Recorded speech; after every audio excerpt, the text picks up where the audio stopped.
Shalom, très chers amis. Pour commencer, je voudrais faire un appel. Euh, les menaces proférées à l'endroit de Delphine Orviller, quoi qu'on pense du personnage, comme vous savez, j'en pense pas beaucoup du bien, mais ces menaces-là sont inacceptables et intolérables.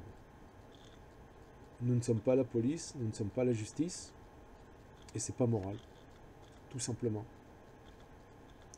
Euh, D'autre part, corollairement à cela, ces menaces lui ont permis d'être présenté dans différents médias, notamment le Times of Israel, comme une victime. Et du coup, le débat que nous avons voulu lancer autour, plus exactement, l'accusation que nous avons voulu lui porter, ne fait plus partie du débat. Elle se présente comme la victime des fanatiques. Donc c'est contre-productif, c'est pas intelligent de la menacer. Et c'est pas moral. Ceci étant dit, il n'en est pas moins, ce qui n'est pas moins intolérable, qu'il est encore beaucoup plus intolérable, inacceptable, ce sont ses propos sur Jérusalem. Et ce n'est pas nouveau. Ce n'est pas un accident de parcours, ce n'est pas une parole qui lui a échappé. Je m'en explique. Avant de parler de Delphine Orviller, il y a quelque chose d'extraordinaire qui s'est passé ces derniers jours. Comme vous le savez, depuis que l'État d'Israël a été créé en 1948, la communauté internationale, unanimement, ne reconnaît pas Jérusalem comme la capitale d'Israël. On parle même de Jérusalem d'avant 1967, c'est-à-dire même la partie de Jérusalem qui n'a pas été libérée par Tzahal en 1967. La partie moderne de Jérusalem, même à cette époque, ni la France, ni aucun pays, ni les États-Unis, ni personne n'a reconnu Jérusalem. Il était même question d'internationaliser Jérusalem. Et ça a été un drame énorme après la guerre de 1948. Ça a duré jusqu'en 1949, chers amis. L'ONU devait internationaliser la ville. Ça veut dire qu'il y avait 70 000 à 100 000 habitants d'Israël qui auraient été extraits de l'État d'Israël. C'était énorme quand on pense que l'État d'Israël faisait 600 000 habitants lors de la guerre d'indépendance en 1948. Les États-Unis voulaient internationaliser, l'Angleterre, toutes les grandes puissances. Il y a même il y a un envoyé spécial de l'ONU qui a été envoyé ici, qui a été donc dépêché à Jérusalem pour faire un rapport et pour internationaliser la ville. Il y a quelqu'un qui est venu qui a tué cet envoyé de l'ONU, c'était le comte Bernadotte. Je ne sais pas si vous imaginez aujourd'hui, c'est l'envoyé spécial de l'ONU au Moyen-Orient, et quelqu'un ici à Jérusalem vient et l'assassine. C'est impensable. C'est ce qui s'est passé à l'époque. Yoshua Cohen, un combattant du groupe Stern, a assassiné le comte Bernadotte. Évidemment, ça a été le tollé ensuite en Israël. Ils se sont dit, on vient à peine de naître. Déjà, déjà le monde ne veut pas nous laisser Jérusalem. Et déjà, nous, on fait un attentat contre l'envoyé de l'ONU, mais on va se faire écrabouiller. On est à peine 600 000 juifs. On n'a pas, pas suffisamment de liquidité pour tenir un mois. Et on vient de sortir d'une guerre pas possible. La plupart des gens sont des rescapés de la Shoah. Et déjà, on commence comme ça la soirée. Et ben, ça a réussi. Finalement, il y a eu une guerre des nerfs au niveau politique. Ça a été la guerre des nerfs. Avec beaucoup d'intelligence et de savoir-faire, et aussi il y a aussi des discussions au sein des différents partis de la Knesset. Je passe sur les détails parce que ce n'est pas notre sujet. Finalement, le Premier ministre Ben Gurion, de mémoire bénie, a transféré le bureau, la résidence du Premier ministre à Jérusalem, et la Knesset a été transférée à Jérusalem en décembre 1949 à Bet Frumin, qui se trouve à la rue King George, à quelques mètres d'ici. Et depuis, la Knesset a toujours été à Jérusalem. De Bet Frumin, elle est passée à l'endroit où elle est aujourd'hui, en 1965, si je ne m'abuse. En 67, comme vous le savez, on a... Pourquoi en 48, en fait, excusez-moi, je reviens en 48, comment ça se fait qu'on n'a pas réussi à garder tout Jérusalem en 1948? Il y a eu des combats féroces. Vous connaissez les combats pour l'approvisionnement de Jérusalem. Ça a été rendu célèbre par un film avec Kirk Douglas, L'ombre d'un géant, si je me souviens bien de ce film. Vous avez certainement lu aussi Exodus, vu le film, etc. Ça a été des combats féroces. Les Juifs c'était pas évident que les Juifs gagnent cette guerre. À Jérusalem, on n'a pas réussi à réaliser tous les objectifs. Et finalement, la Légion jordanienne a réussi à éjecter les Juifs de la vieille ville, de la partie orientale. C'est la partie la plus chargée de Jérusalem. C'est là où se trouve le Kotel, le mont du Temple, le mont des Oliviers, etc. Donc, entre 1948 et 1967, on n'a pas eu accès aux endroits les plus sacrés, les plus chargés de notre histoire. Les endroits pour lesquels Jérusalem s'appelle Jérusalem. En 1967, quand la guerre a éclaté, plus de la moitié des combattants tués durant cette guerre sont tombés à Jérusalem. Ce sont donc des combats féroces à l'ère moderne pour récupérer Jérusalem. Et on l'a perdu la première fois en 1948, tel que je vous l'ai rappelé. Et le combat politique pour Jérusalem, de 1949 à 1967, il y a très peu de pays qui ont reconnu Jérusalem comme la capitale. Des petits pays d'Amérique du Sud, je me souviens plus, je crois qu'il y avait le Costa Rica entre autres. Mais les grandes puissances, les États-Unis, même en 1963, avant de se faire assassiner, le président John Fitzgerald Kennedy voulait remettre sur la table le dossier de l'internationalisation de Jérusalem.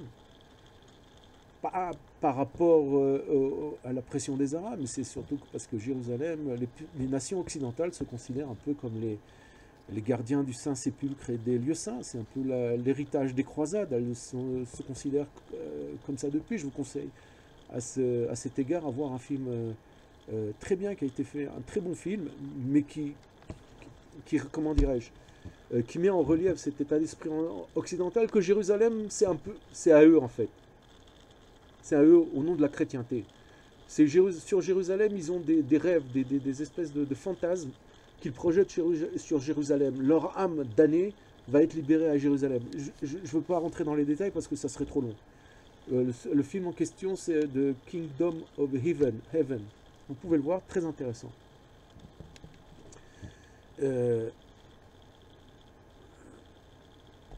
Récemment, devant cette unanimité quasi universelle de nous laisser Jérusalem, le président des États-Unis, pour la première fois dans l'histoire des États-Unis, dans l'histoire des grandes nations, vient et reconnaît Jérusalem comme la capitale d'Israël. C'est une transition dont on n'a pas idée, chers amis. C'est quelque chose d'énorme. C'est quelque chose qu'on n'osait même plus rêver. On savait pas comment ça allait arriver. Rappelez-vous, on était l'année dernière avec Obama, qu'on ne pouvait même pas construire une maison, un bâtiment à Jérusalem sans qu'il y ait les satellites de la NSA qui les repèrent et qui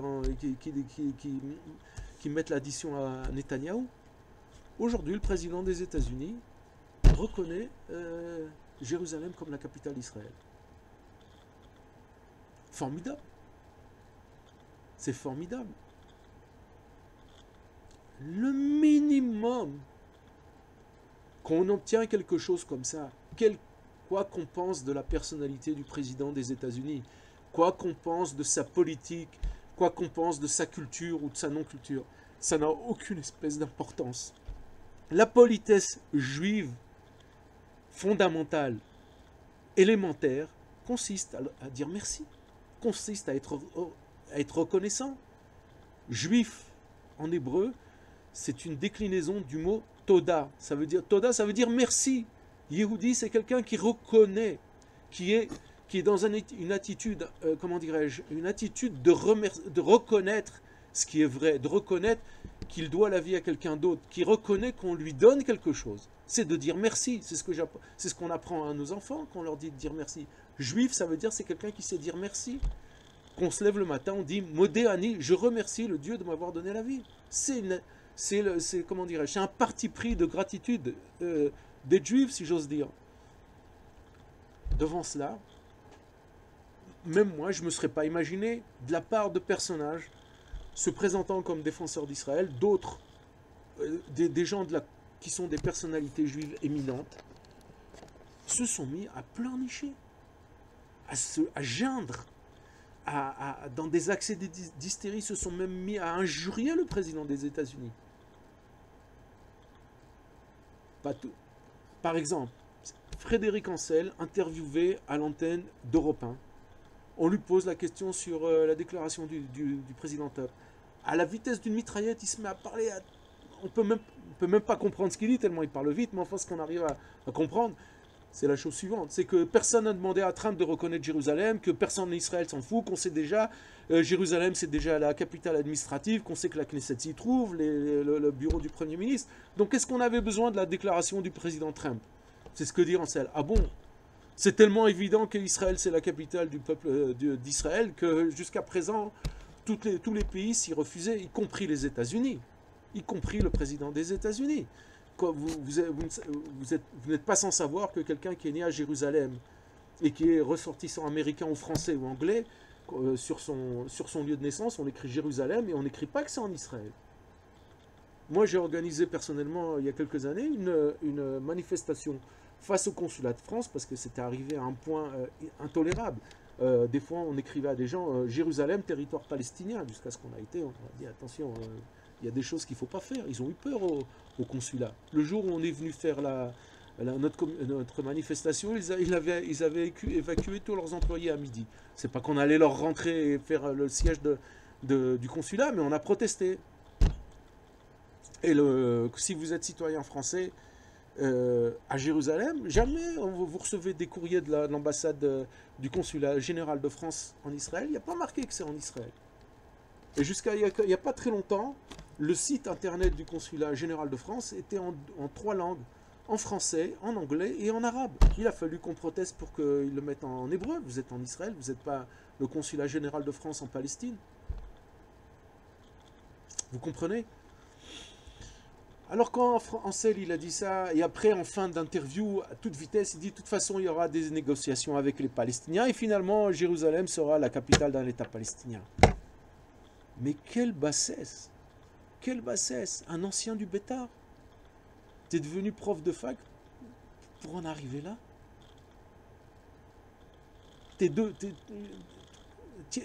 Qu'est-ce que tu as besoin comme ça de t'abjurer? T'as tes 2 beaux-frères ici qui sont à Jérusalem, des braves garçons qui sont des jeunes de ma communauté, que je connais personnellement, des braves gars, des gars de bonne famille. Tu as de la famille ici. Tu as créé une école de management à Tel Aviv. Tu es prof de fac titularisé. Tu as besoin de tenir ce langage, de lécher le tapis. Mais c'est triste, c'est triste. C'est affligeant que quelqu'un de chez nous en arrive à cela.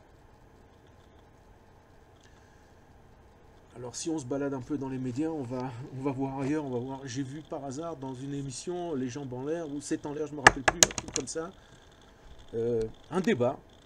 Là-bas j'ai vu un professeur que j'ai reconnu, un professeur de géopolitique je crois, Dominique Moïse. Il n'y a pas de place à la confusion, il y a même Moïse dans son nom, et c'est un juif.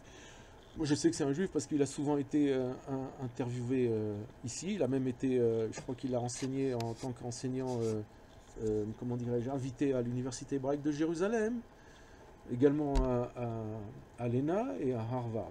Donc apparemment quelqu'un de très compétent. Alors ce monsieur-là, la même chose, il se met à dénoncer Trump avec un mépris, un dédain dont vous n'avez pas idée. Et ensuite, il affirme, mordicus, que jamais Ben Gurion, le gouvernement israélien, ne voulait faire de Jérusalem la capitale d'Israël. C'est de la désinformation, c'est du révisionnisme. C'est pire, c'est de l'escroquerie. C'est ça que professeur de fac, avec sa bouche comme ça, visqueuse comme un crapaud,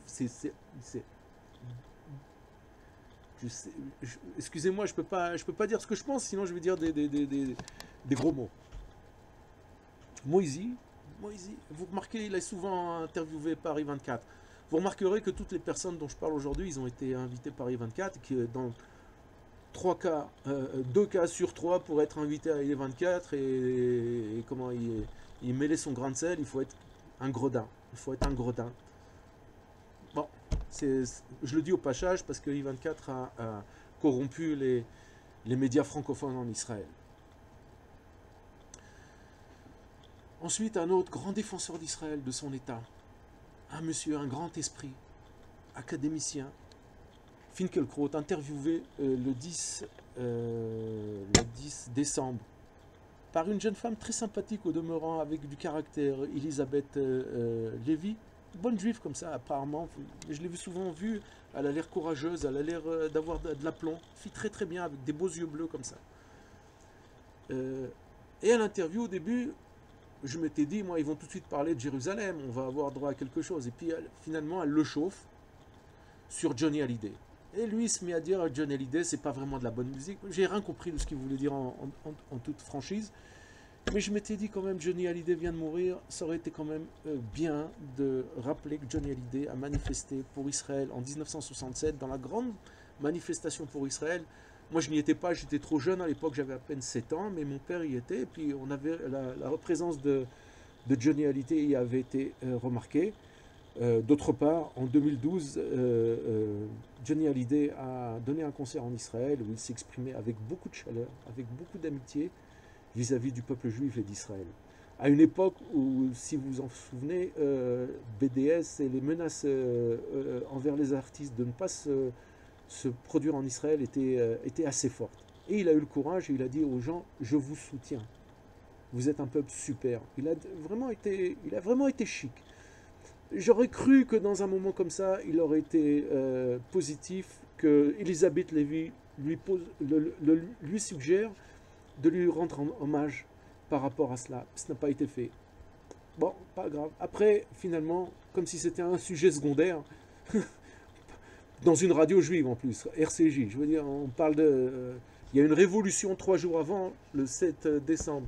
Trump déclare qu'Israël est la capitale d'Israël. 3 jours après, dans un interview, il parle de la déclaration de Trump comme si c'était un sujet secondaire. Après la mort de Jean d'Ormesson. Finalement, elle le chauffe aussi sur Jérusalem. Et lui, il se met dans un accès de délire à déblatérer contre le président Trump. Déjà, il avait fait cela quelques mois auparavant. Elle traitait de gros con. Cette fois-ci, il parle de l'imbécilité de Trump. Il se met à s'enflammer, à se mettre dans tous ses états. Pour finir, à accuser Netanyahou en disant que Netanyahou, ça l'arrange bien, que les Arabes, ils refusent. C'est incroyable. Les Arabes, ils refusent de faire la paix. C'est Netanyahou le responsable. Il faut être vraiment... et parce que ça lui fait plaisir à Netanyahou. Donc c'est Netanyahou le responsable du refus des Arabes. C'est la logique...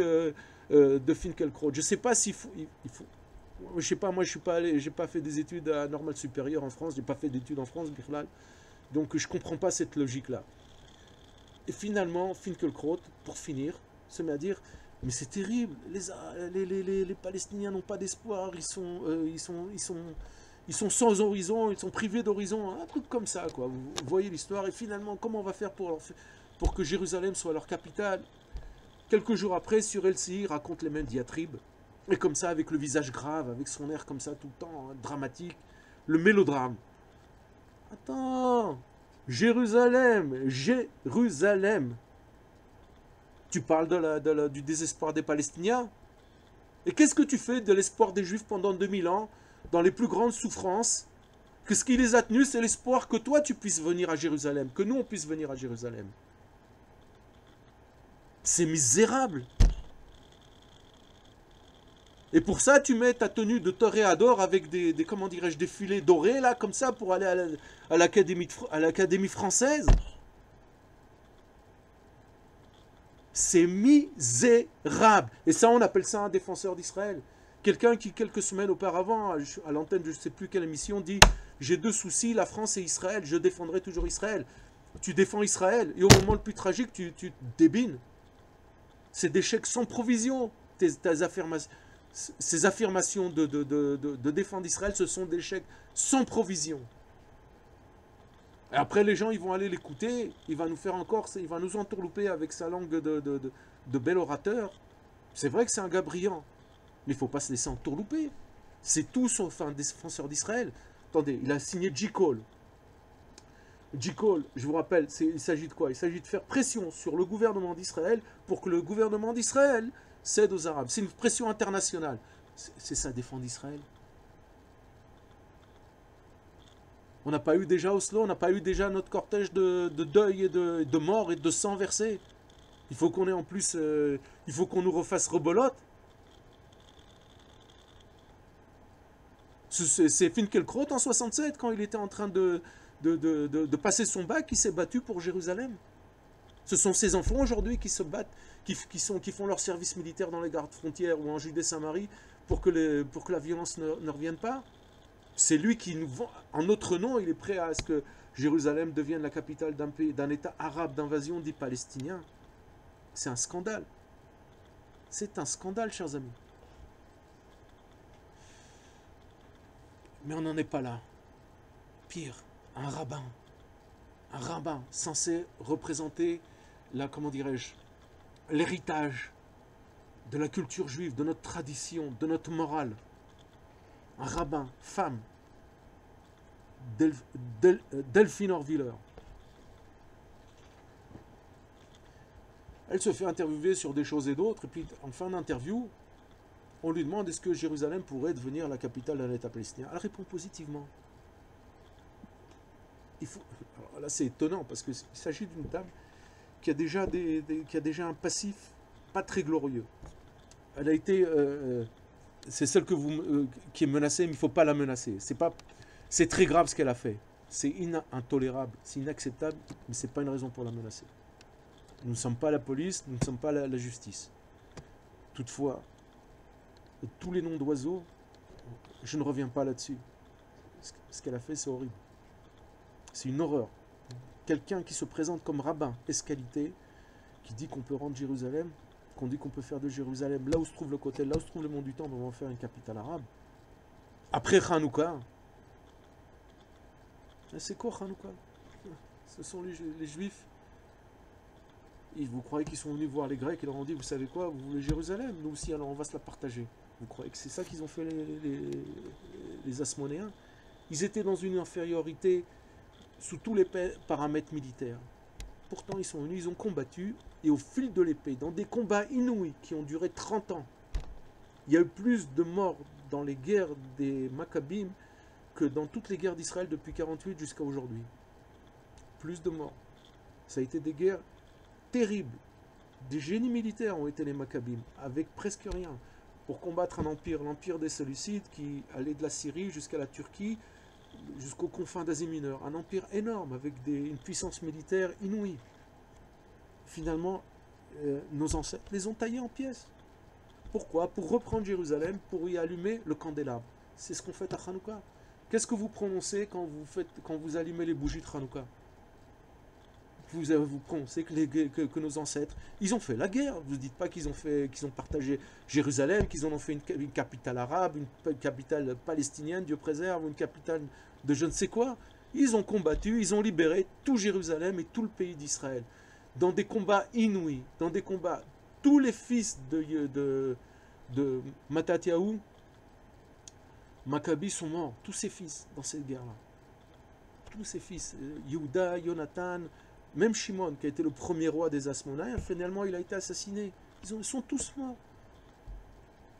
C'est des combats inouïs ensuite dans l'histoire juive pour garder Jérusalem à l'époque des Romains, mais on n'a pas idée. Il y a des légions romaines entières qui ont été massacrées par les Juifs, et les Juifs ont été massacrés aussi.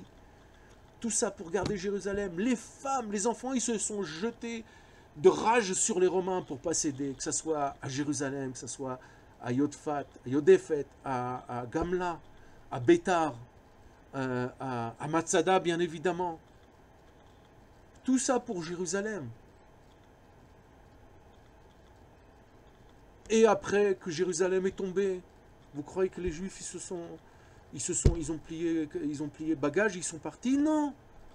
Ils se sont réorganisés et après, dans des efforts inouïs, ils ont essayé de la reconquérir. La révolte de Bar Korba, avec tous les grands sages d'Israël, tous les sages que vous avez dans la Mishnah, dans la Gemara, dans la Mishnah, qui se sont mobilisés, Rabbi Akiva, Rabbi Shimon Bar Yochai, Rabbi Ishmael, Rabbi Hanania ben Tardion, Rabbi Meir, tous les Chachamim, ils ont pris leurs élèves, ils les ont dit, maintenant on va faire la guerre. Les gars, ils sont partis faire la guerre, et c'était des guerres de samouraïs, de japonais, ils ont été tués, ils se sont jetés avec une rage, une férocité, un cœur énorme, des cœurs de lion. Nous aujourd'hui, alors avec tous les moyens qu'on a, on va céder à ce peuple bas et vil dit palestinien. On va renoncer à un espoir, la tikva de 2000 ans, pour qu'eux, ils puissent en France dire devant les journalistes qui en raffolent, oui, on est prêt à faire la paix. Ils veulent faire la paix, qu'ils fassent la guerre d'abord, avant de vouloir faire la paix. Si on ne fait pas la guerre, on ne peut pas faire la paix. Jérusalem, il est insensé de la perdre, que ce soit par la guerre, que ce soit par la paix. Encore si on perd par la guerre, au moins on a l'excuse qu'on a été battu au combat, mais là on n'a même pas cette excuse.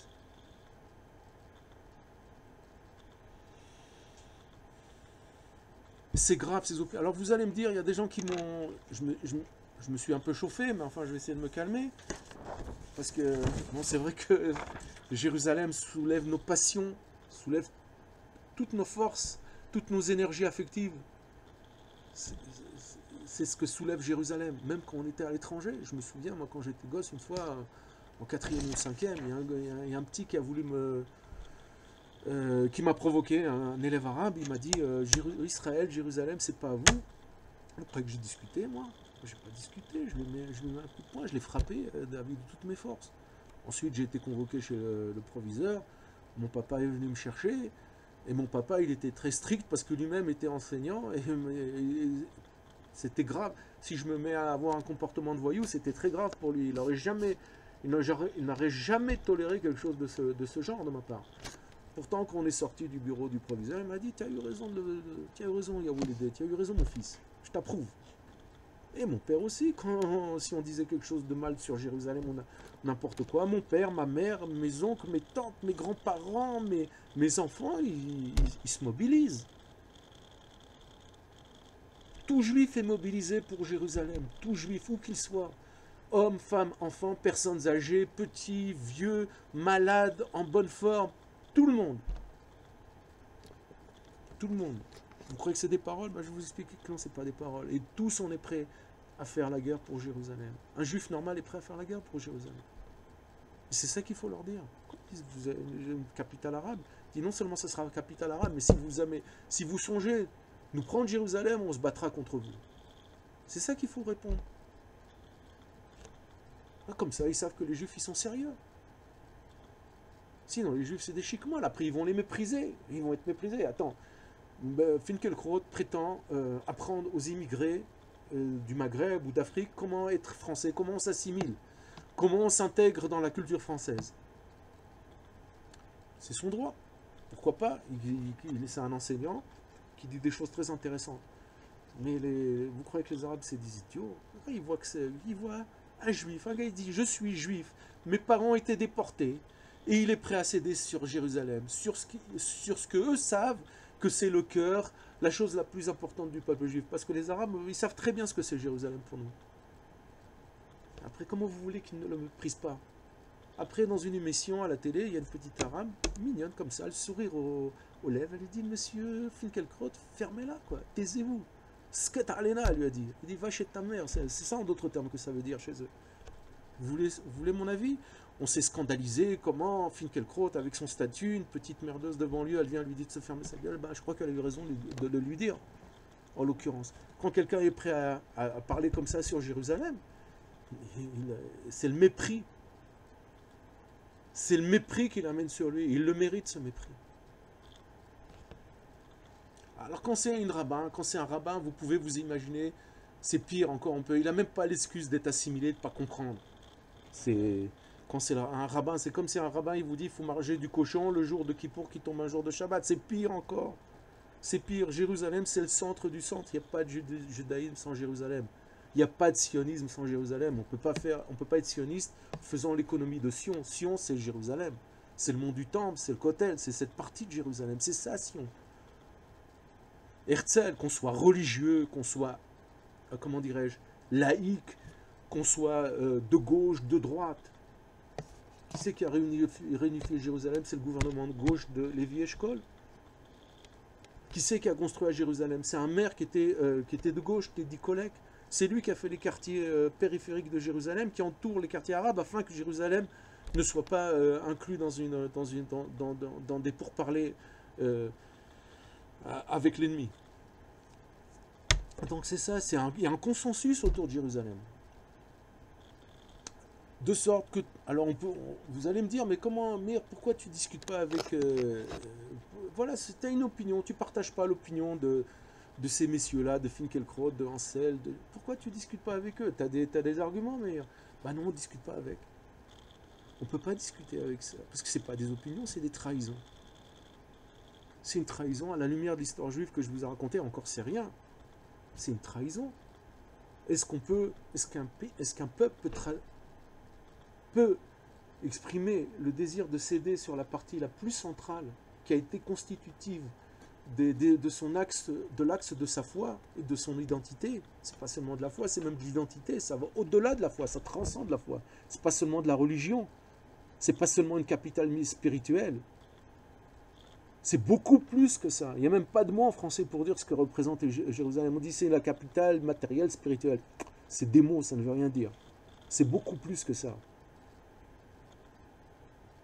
Ok? Et je vais vous illustrer pourquoi c'est grave. Pourquoi c'est grave? Voilà, on me dit, c'est pas si grave que ça, ils ont dit une bêtise, ça va, calme-toi, mais pourquoi? Bah oui, non, c'est pas... C'est grave. Il faut se calmer, certes, mais c'est quand même grave. Il faut savoir pourquoi c'est grave, parce que si on ne le sait pas, eh ben, Dieu préserve, on perdra Jérusalem. Il y a un combat sur Jérusalem. Le combat sur Jérusalem continue. Alors, comme je vous ai dit, Jérusalem a été déclarée capitale d'Israël en 1949. En 1967, Jérusalem a été unifiée. Et le 30 juillet 1981, une loi a été promulguée à la Knesset, déclarant que Jérusalem réunifiée, c'est ce qu'on appelle la loi de Jérusalem, est la capitale de tout Israël. Et Jérusalem a été intégrée, annexée à Israël. C'est Jérusalem d'avant 67, c'est-à-dire la partie occidentale, plus la partie qui a été libérée en 1967. Tout ça, ça fait partie de l'État d'Israël. Or, dans l'État d'Israël, il y a une législation, comme dans tous les États. Nous avons donc un code pénal et un code civil.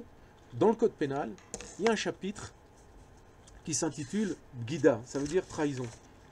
C'est où se trouvent les articles 91 à 297 du code pénal.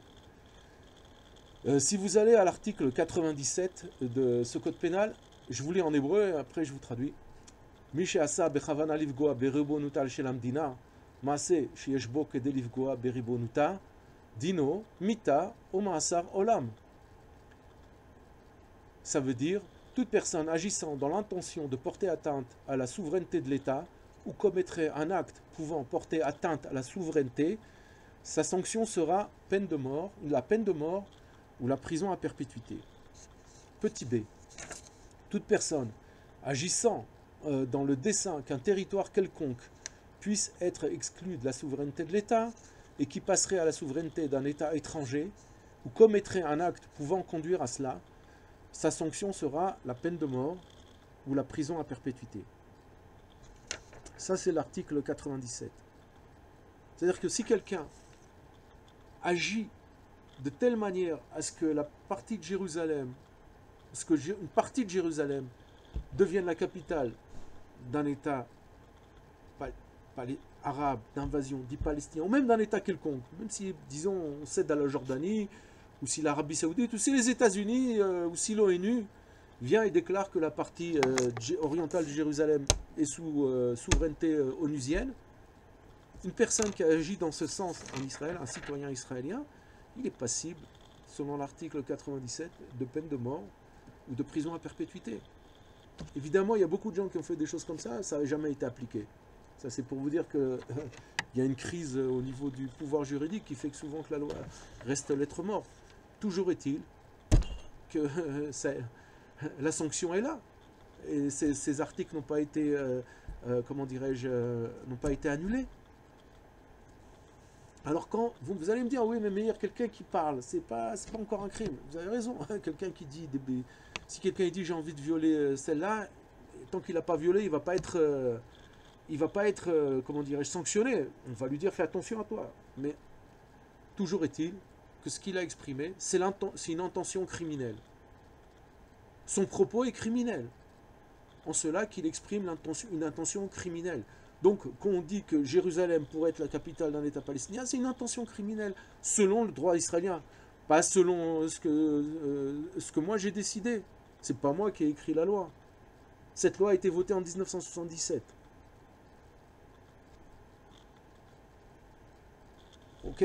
C'est pas le Rav Kahana qui a fait promulguer cette loi, c'est même pas le Likoud qui l'a fait promulguer. Le Likoud a voté pour, mais c'est même pas. Le gouvernement était alors un gouvernement socialiste, le gouvernement du Parti travailliste. Et ça, c'est la loi israélienne.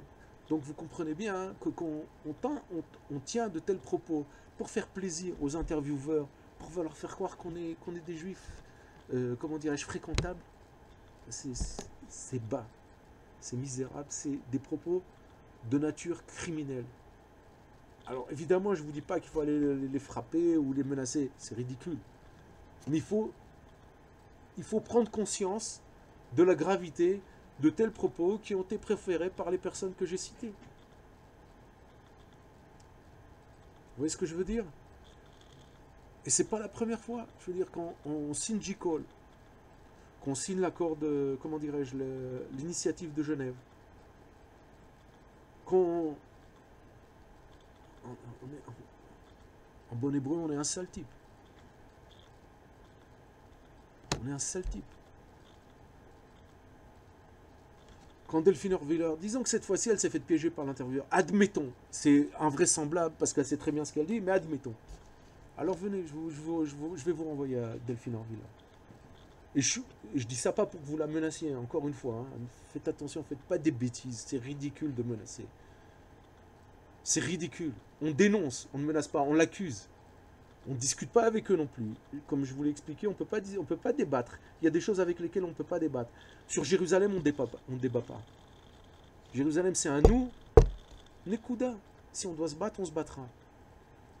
Mais Delphine Orviller en a empêché à sa première. L'année dernière, quand le gouvernement Obama était à son crépuscule, sur le point de disparaître, une fois que le président Trump avait été élu, mais avant la passation des pouvoirs au mois de janvier, il y a eu un vote au Conseil de sécurité de l'ONU, une motion, je crois, qui avait été proposée, je me souviens plus, je crois que c'était je me souviens plus quel pays l'avait proposé.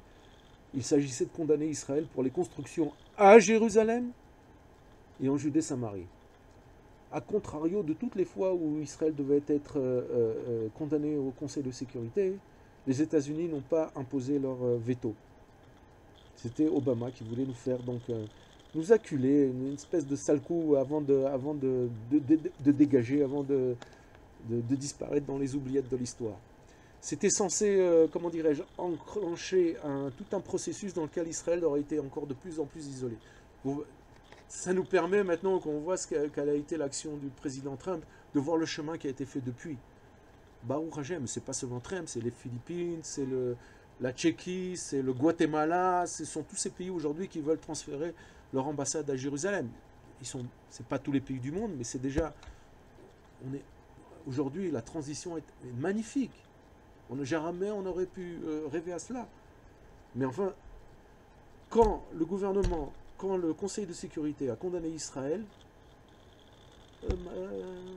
Orviller, elle a approuvé cela, elle a approuvé ce vote, un vote qui condamnait Israël. Un rabbin qui approuve un vote qui condamne Israël pour les constructions à Jérusalem. C'est surréaliste. Vous imaginez Rabbi Akiva ou je ne sais pas n'importe quel rabbin, il n'y a pas un rabbin, sauf si c'est des fous, soit des rabbins du Nator et Karta, soit des avatars comme ça. Et c'est pas, je dis pas ça pour régler les comptes avec comment dirais-je, le mouvement libéral des juifs de France, parce qu'il y a eu des gens, on a un débat avec eux, on pense que leur version du judaïsme n'est pas la bonne, n'est pas la vraie, que ça dénature, etc. C'est un débat, mais toujours est-il que le MLJF existe depuis 100 ans, et puis que malgré tout, on vit en bonne entente, la Copernic, Zebeseder, ça va, on n'est pas d'accord avec eux, on n'ira pas prier chez eux. Enfin moi, quand j'étais en France, j'allais pas prier chez eux, mais là sur Jérusalem, et les gens dans le passé, les gens du mouvement libéral juif de France ont été tout à fait Besséder concernant Jérusalem et concernant Israël. Ils ont été sionistes. Ils ont été sionistes. L'un des fondateurs de la synagogue de Copernic, c'est un goy, c'est même pas un juif, un personnage illustre qui s'appelait Aimé Palière. C'est grâce à lui qu'on a reçu l'abrégé de l'œuvre du rabbin Ben Amozeg en français. C'est un juif illustre qui a étudié énormément. C'était un goy, quoi, un non-juif. Il était même élève curé. Il a étudié chez le rabbin Eliaou Ben Amozeg à Livourne en Italie. Et ce non-juif, Aimé Palière, était un très grand érudit. Et il a compris des choses que même des juifs n'avaient pas compris à l'époque. Dans les années 20, il a même fondé un mouvement sioniste en France. À l'époque, les juifs de France n'étaient pas tellement enclins à être sionistes. Eux, ils voulaient s'intégrer en tant que juifs, citoyens français de confession mosaïque. Ils voulaient être intégrés dans la République. Ils ont tellement voulu être intégrés, les malheureux, que 20 ans plus tard, en 1940, c'est la République qui les a désintégrés avec les lois de Vichy. Les lois de Vichy, c'est des lois qui ont été votées par l'Assemblée nationale. Hein. C'est pas des lois, ça n'a pas été imposé par les Boches. Faut le savoir. Ça, c'est la petite histoire, je le dis au passage, mais c'est pas notre sujet. Et voilà ce monsieur-là, ça a été un sioniste, un grand sioniste. Il est décédé en 1946. À ce titre-là, faites des recherches sur ce personnage, monsieur Aimé Palière, et personnellement, j'estime que le judaïsme de France ne lui a pas rendu l'hommage qui revient à la stature de ce grand monsieur, vraiment un grand monsieur, et je crois que même en Israël, au sein du judaïsme d'expression francophone, on devrait faire quelque chose à sa mémoire. Je ferme la parenthèse, donc c'est pas du tout, en conclusion, c'est pas du tout pour régler les comptes avec le mouvement libéral juif de France qu'on s'exprime comme ça, ou parce que Delphine Orviller est une femme, c'est ridicule, je veux dire, même si elle avait été un homme, ça aurait été, vous croyez que ça aurait suscité moins de colère, au contraire, on aurait été peut-être encore plus virulent, parce qu'avec une femme, on a toujours peur, on se dit, bon, c'est quand même une dame, il faut quand même se limiter. Mais ce qui est certain, c'est que du moment qu'elle s'est présentée en tant que rabbin, on ne peut pas lui faire de quartier. On ne peut pas. C'est pas comment dirais-je, une saute d'humeur on ne sait pas quand c'est déchaîné, mais c'est qu'on ne peut pas. On doit dénoncer ces choses. Si on est sincère pour Jérusalem, on ne peut pas. Qu'on dit que si je note oublié Jérusalem, que ma langue se colle à mon palais, que ma droite se dessèche, c'est du sérieux. Et ceux-là qui ont oublié de Jérusalem, je ne veux pas dire que leur langue se colle à leur palais, mais que leur droite se dessèche, mais wow, ce qu'a dit David Ameller, c'est du sérieux aussi. Hein. Avec ça, on va être un peu plus positif. Il y a eu quand même des gens qui ont été formidables. Et je tiens à en parler, je tiens à les mentionner. C'est le président du CRIF, M. Francis Khalifa, qui a interviewé, acculé par l'intervieweur. Il a dit Jérusalem, c'est la capitale des Juifs, c'est la capitale d'Israël. Et ils ont même appelé le président Macron à faire comme le président Trump. Tout le monde leur a reproché. C'est injuste. Il a très très bien fait, M. Khalifa. Le président du consistoire aussi, M. Joël Mergui, pardon. Lui aussi, il a défendu cette idée. Et vous êtes citoyen français, comme ça, il a essayé. Le gars qui l'a interviewé, il était venimeux, mais il a quand même tenu le coup, M. Mergui, kol hakavod. Moi, j'aurais défendu cette idée autrement, mais on doit les féliciter. Et un autre monsieur qui se présente même pas comme un défenseur d'Israël, il a dit Jérusalem, il a approuvé la décision du président Trump. On disait que les Palestiniens, ça a été inventé par les Arabes et par les Russes, et qu'aujourd'hui les Arabes et les Russes, ils en ont rien à foutre, donc il n'y a pas c'est une fiction l'État palestinien, C'est Zemmour. Pourtant, il ne se présente même pas comme un défenseur d'Israël. Il n'a jamais dit, moi, Israël, ceci, cela, comme Finkielkraut. Et au moment de vérité, bah, il a été honnête. Bien qu'il a dit des bêtises dans le passé par rapport à Vichy, etc. On doit quand même le féliciter. Kol hakavod. Et il y a des non-juifs aussi qui se sont battus. J'ai vu un non-juif, je ne savais même pas qui c'était, Éric Brunet, interviewé sur BFM. L'autre en train de, vicieux, méchant, en train de le contredire, de le pousser dans ses retranchements. Le Éric Brunet, il a tenu le coup, il a dit Jérusalem, c'est la capitale du peuple d'Israël. Il a tenu le coup, le mec, il n'a pas plié les chines. Un autre monsieur, j'étais à 1000 lieues de me douter qu'il puisse faire une telle déclaration. C'est Franz Olivier Gisbert. Magnifique, magnifique. Un député, notre député Meir Habib, qui nous représente les ressortissants français en Israël, des fois dans des émissions face à 4 mecs, des mecs mauvais, insidieux, venimeux, et il a résisté comme il a pu, mais il a été bon, il a tenu le coup. Jérusalem, ça sera toujours notre capitale. Nekuda, sans ambiguïté. Kol hakavod. C'est pas difficile. Et lui, quand il est menacé, il est vraiment menacé. Attention. C'est pas parce que les gens ils se sont chauffés qu'ils font des menaces, mais enfin, on sait qu'en fin de compte, ils feront pas de mal. Lui, quand on le menace, il est vraiment menacé, Meir Habib. C'est pas comme Orwiller. On sait très bien qu'entre juifs, il n'y a jamais de bagarre, quoi. Je veux dire, ça n'arrive jamais à des extrêmes comme ça arrive avec les autres. Ok? Lui, il est vraiment menacé, chers amis. Donc, quand les gens... il faut quand même avoir le sens des proportions et arrêter de jouer les hystériques, genre de Delphine Orwiller, demain on va la tuer dans la rue. C'est ridicule, ça aussi. Ok? Monsieur Gilles William Goldnadel, qui mobilise tout son talent rhétorique pour défendre cette idée. Kol hakavod. Kol hakavod. Un autre député. Un député du Front National en plus. C'est-à-dire le Front National, ce sont vraiment pas, a priori, ce sont pas vraiment pas des gens qui sont favorables à tout ce qui touche au peuple juif. On se rappelle de Jean-Marie Le Pen, comment les horreurs qu'il a sorties, il marchait mauvais zéro. Mais là, un député du Front National, Michel Collard, non, Gilbert Collard, pardon, magnifique, à l'antenne, oui. Jérusalem, c'est la capitale d'État d'Israël. L'autre, il a essayé de l'embêter un petit peu, l'intervieweur, mais il a bien tenu le coup. C'est pas un mec qui se présente comme un défenseur d'Israël, c'est pas Finkielkraut qui raconte j'ai 2 soucis, France, Israël. Voilà, des goïms. Des goïms, des non-juifs. Ils ont plus de dignité vis-à-vis d'Israël que certains de ceux dont j'ai mentionné le nom auparavant. C'est misérable ce qu'ils ont fait.